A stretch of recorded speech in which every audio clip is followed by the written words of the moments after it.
On Israel, actually, I was going to ask about Syria, but I'll get to it later. So Haaretz newspaper last week reported that Israel's military advocate general has ordered an investigation into possible war crimes over allegations that Israeli forces deliberately fired at Palestinian civilians near Gaza aid distribution sites. These are the ones that GHF does, as you know. And then today, Israeli military acknowledged that Palestinian civilians were harmed at these aid distribution centers. So I'm wondering, in light of these assessments, is the administration going to rethink allocating that money to GHF? Well, I think the answer to that certainly is no. What we do expect, and the IDF and Israel have announced that they are, of course, investigating certain incidents. It is a good time for a reminder here that Hamas is responsible for the current situation in Gaza. They, of course, initiated the attacks on October 7th. They continue to refuse to lay down their arms or to free the remaining hostages, including the remains of 2 Americans, and use violence to interfere with aid deliveries to the people of Gaza who are in dire need of food and aid.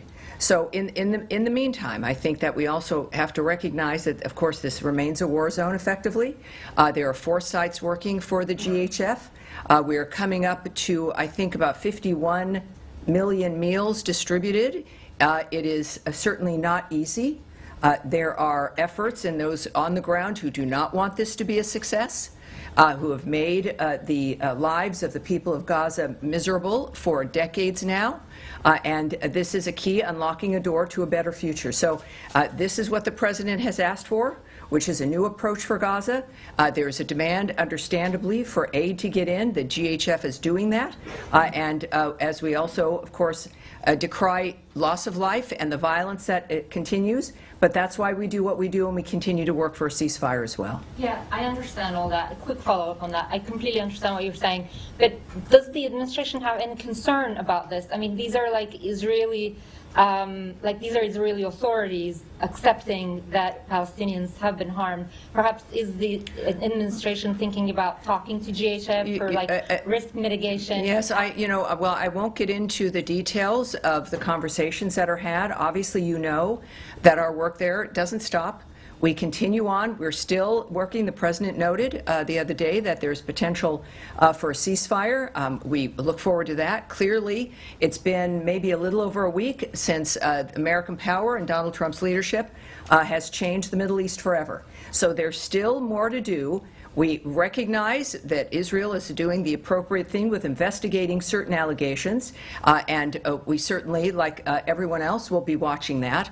And at the same time, we also know that there are people on the ground who want to disrupt and disturb the success of this because of the nature of this industrial complex that has allowed this to go on for decades. So we are working to get aid in, at the same time still working for that ceasefire, still hoping to make the difference for Gaza. And of course, I think our action and the issues with Iran speak to our commitment to changing the Middle East so people can live in peace. Andrea Mitchell. Thank you so much. A related follow-up, acknowledging that obviously Hamas started this on October 7th and broke the ceasefire and are still holding hostages. And some of us have not only witnessed the October 7th video, the IDF video, but the subsequent Nova video, which is profoundly disturbing. Acknowledging all of that. Yes, ma'am. How does the President's aspirations for a ceasefire, now that the landscape has been changed appreciably, how is that affected by the Israeli strikes in Gaza City today? How does he view any of that with alarm? Are there conversations with the government of Israel? I would caution that with reports from the area that we in fact honor the fact that there are investigations and to wait for actual facts. That I think will be very useful. Again, at the same time, we know the President has an excellent relationship with Bibi Netanyahu, that we in fact have made a commitment, he has from the beginning of this administration, to change that environment. And that commitment remains. Certainly, we know the story is that 51 million meals have been distributed through the region, through Gaza. We also know the President has called for new ideas. This is part of that. And the regional partners are acting on that as well. We know this can't continue.